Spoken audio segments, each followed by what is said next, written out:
내시경과 초음파가 핵심이다라는 겁니다. 자, 내시경 초음파는 여러분 다 아시죠? 네. 저렴하고 보편적인 검사인데 이걸 나쁘다고 생각하면 안 됩니다. 미국 대통령도 말이죠. 이 두 가지 방법을 기준으로 검진을 한다는 얘기입니다. 절대로 CT나 PET를 해마다 찍는 게 아니라는 거, 이 점을 제가 강조하고 싶어요. 다만 내시경이나 초음파는 한 가지 단점이 있지요. 내시경이나 초음파는 검사를 하는 의사 선생님의 능력이나 경험에 따라서 결과가 조금 다르게 나올 수가 있거든요. 이렇게 보면은 이렇게 내시경 초음파는 의사 선생님이 손으로 뭘 도구를 잡고 하잖아요. 그 손이 얼마나 섬세한가. 또 의사 선생님이 눈으로 이렇게 화면을 보고 암을 찾아야 되는데 말이죠. 암이라는 게 이렇게 10개 가운데 9개는 둥그렇게 입체적으로 자라니까 조금 할 때 찾기가 쉬워요.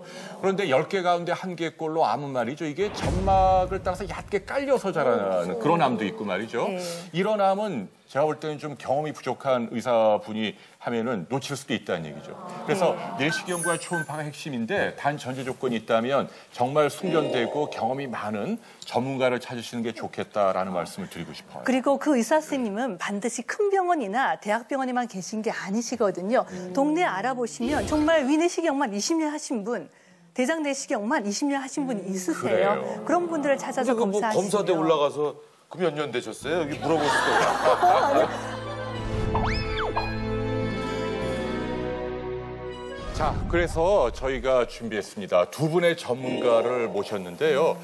우선 우리나라 건강검진 지침을 직접 만든 분이기도 합니다. 네. 이분은 지금까지 이분 손을 거쳐간 수검자만 5만여 명의 실전의 달인이죠. 외과 전문이시죠. 강윤식 선생님 나와주십시오. 네.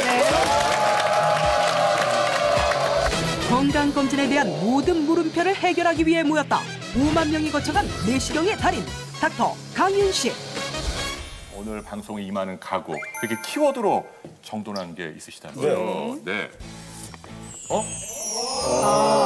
내시경과 초음파가 핵심이다 이렇게 네, 말씀하신 맞아요. 것 그렇게 같은데 말씀드렸어요. 이 핵심인 내시경과 초음파에 대해서 여러분들이 궁금하신 점들 제가 오늘 시원하게 한번 설명드리도록 노력해 보겠습니다. 중간에 위험률이 있으면 네, 1년마다 네. 받아야 되는 것도 있고 그래서 가이드라인이 필요한 거겠네요. 네. 직접 눈으로 속을 들여다보는 것만큼 확실한 검사는 없다.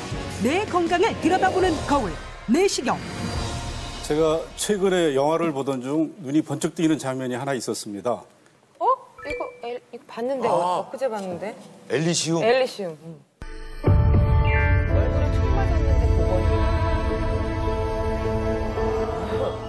아마도 많은 분들이 기대하는 건강검진이라는 게 바로 이런 것이 아닌가 생각됩니다. 그렇죠.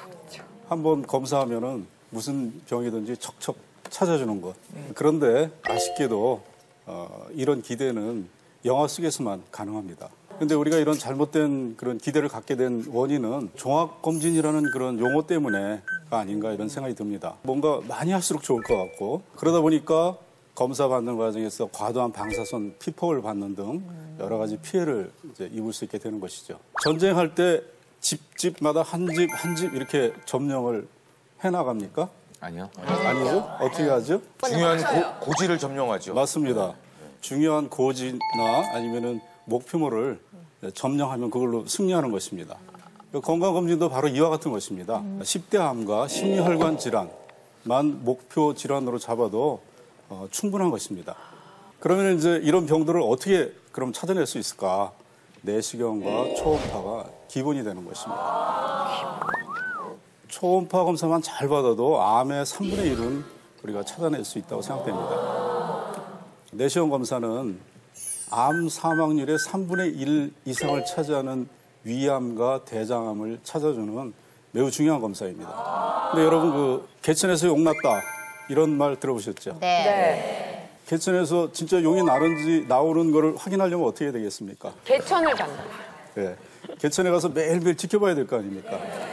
마찬가지로 우리 위 속도 자주 이렇게 들어가서 봐야지 조기암이 생기는 것을 생기자마자 금방 찾아낼 수 있는 거예요.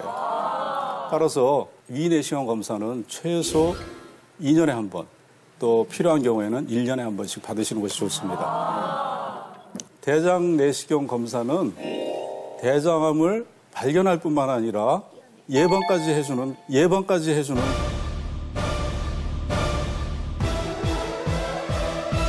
어떻게 내시경 검사로 암을 예방할 수 있나 이런 생각이 드시죠? 올챙이를 거쳐야지만 개굴이 되잖아요. 네. 마찬가지로 대장암도 대장용종이라는 단계를 거쳐서 진행이 되는 것입니다. 이게 바로 용종이죠. 대장 내시경을 하다가 이제 올챙이, 즉 이런 용종을 발견하면은 지금 잘라내는 건가? 띄어내는 건가요? 예, 이게 바로 용종 절제술. 이제 전기를 통해서 저렇게 이제 잘라냅니다. 우와. 이렇게 내시경을 하다가 용종을 발견해서 제거를 하면은 그게 바로 대장암을 예방하는 것이 되는 것입니다. 실제로 대장 내시경 검사를 정기적으로 시행한 사람들한테 조사를 해봤더니 대장암이 70% 이상 감소했다는 이런 여러 연구 보고들이 있습니다. 검사를 정확하게 받기 위해서는 8시간 이상 금식을 해야 된다는 것이 기본이라는 건 다 아시죠? 네. 그리고 평소 복용하고 계신 약이 있는 분들도 이제 신경을 쓰셔야 됩니다. 한 일주일 전부터 아스피린을 비롯한 이런 항응고제는 중단하셔야 됩니다. 내시경 하다 보면 조직 검사도 하고 용종도 잘라내고 이렇게 하는데 그럴 때 피가 많이 나기도 하고 잘 먹지도 않고 이제 이러기 때문에 중단해야 되고요. 또 당뇨 때문에 약을 드시는 분들이 있습니다. 근데 검사할 때는 금식 상태로 오기 때문에 그 상태에서 약을 먹으면 저혈당에 빠져버리기 때문에 위험할 수 있어요. 그러니까 그거는 뭐 당연히 끊으셔야 되고요. 근데 반대로 혈압약은 평소대로 꼭 드시고 오셔야 됩니다. 그래야지 안전하게 이제 검사가 될 수 있는 것입니다. 전쟁 때 아까 말씀드렸듯이 고지를 점령하듯이 중요한 몇 가지 목표 질환만을 최소한의 검사로 찾아내는 것. 이것이 건강검진의 베이직입니다.